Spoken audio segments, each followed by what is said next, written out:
देना चाहते हैं, तो मेरा केवल एक ही निवेदन है। आप अब से सर्पों को अपना आहार बनाना छोड़ दें और आपने अब तक जितने भी प्राण लिए हैं, उन सबको जीवन दान प्रदान करें। जीमूत वाहन की करुणा और धर्म भावना से गरुड़ का हृदय द्रवित हो गया। उन्होंने तुरंत वरदान देते हुए कहा, राजन, तुम्हारी जैसी इच्छा वैसा ही होगा। और उसी क्षण गरुड़ ने अब तक निगले गए सभी नागों को जीवन दान दे दिया तथा वचन दिया कि भविष्य में किसी नाग की बलि नहीं ली जाएगी। इस प्रकार जीमूत वाहन के साहस और त्याग से पूरी नाग जाति की रक्षा हुई। गरुड़ ने आगे कहा, हे राजन, आज से तुम्हारे इस अप्रतिम बलिदान की महिमा युगों युगों तक अमर रहेगी। जो स्त्री इस कथा को श्रद्धा पूर्वक सुनेगी और विधि पूर्वक इस व्रत का पालन करेगी, उसकी संतान मृत्यु के मुख से भी सुरक्षित वापस लौट आएगी। ये व्रत संतानों की रक्षा और उनके दीर्घ जीवन के लिए अमोघ है। यही कारण है कि तब से संतान की रक्षा हेतु जीमूत वाहन की पूजा करने की प्रथा प्रारंभ हुई। कहा जाता है कि ये पावन कथा स्वयं कैलाश पर्वत पर भगवान शंकर ने माता पार्वती को सुनाई थी। जीवित पुत्र का यानी जितिया व्रत के दिन माता पार्वती, भगवान शिव और श्री गणेश की पूजा अर्चना के बाद ये कथा अवश्य सुननी चाहिए। तभी व्रत पूर्ण होता है और उसका पुण्य फल प्राप्त होता है।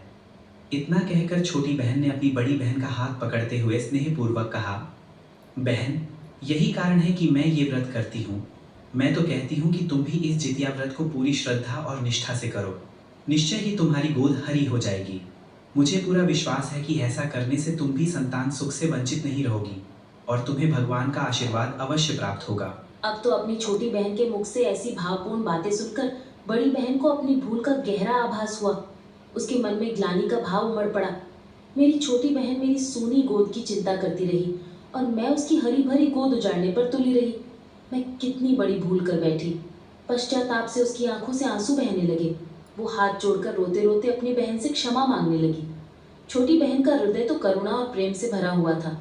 उसने तुरंत अपनी बड़ी बहन को गले लगाकर माफ कर दिया और बोली, बहन, अब सब भूल जा, चलो मेरे साथ, मैं तुम्हें भी इस व्रत की महिमा का अनुभव कराऊंगी। फिर वो उसे अपने साथ लेकर गई और विधि पूर्वक जितिया व्रत की पूजा करवाई। दोनों बहनों ने श्रद्धा और विश्वास से व्रत किया, कथा सुनी और संकल्प लिया। व्रत का प्रभाव इतना अद्भुत हुआ कि 9वें महीने में बड़ी रानी ने एक सुंदर पुत्र को जन्म दिया। अब उसकी गोद हरी हो गई और जीवन में मातृत्व का सुख लौट आया। इसके बाद दोनों बहनें हर वर्ष श्रद्धा और विश्वास से जितिया व्रत करने लगी और हंसी खुशी रहने लगी। तो माताओं और बहनों, अब हम आपको बताते हैं कि जितिया व्रत क्यों किया जाता है। इस व्रत का आधार महाभारत काल की एक महत्वपूर्ण कथा से जुड़ा है। महाभारत की युद्ध के बाद अश्वत्थामा अत्यंत क्रोधित और बदले की आग से भरे हुए थे। अपने पिता की मृत्यु का प्रतिशोध लेने के लिए वे पांडवों के शिविर में घुस गए और वहां 5 सोए हुए लोगों को पांडव समझकर मार डाला। लेकिन वे पांचों पांडव नहीं, बल्कि द्रौपदी के 5 पुत्र थे। इस अपराध के कारण अर्जुन ने अश्वत्थामा को बंदी बना लिया और उसकी दिव्य मणि भी छीन ली। क्रोध और हताशा में डूबे अश्वत्थामा ने एक और भयानक कृत्य किया। उसने पांडव वंश को नष्ट करने के लिए उत्तरा के अजन्मे संतान को गर्भ में ही मारने हेतु ब्रह्मास्त्र का प्रयोग किया। ये अस्त्र इतना प्रचंड था कि इसे निष्फल करना असंभव था। उत्तरा के गर्भस्थ शिशु का जन्म लेना अति आवश्यक था, क्योंकि वही पांडव वंश को आगे बढ़ाने वाला था। ब्रह्मास्त्र के प्रभाव से उत्तरा का गर्भस्थ शिशु मर गया।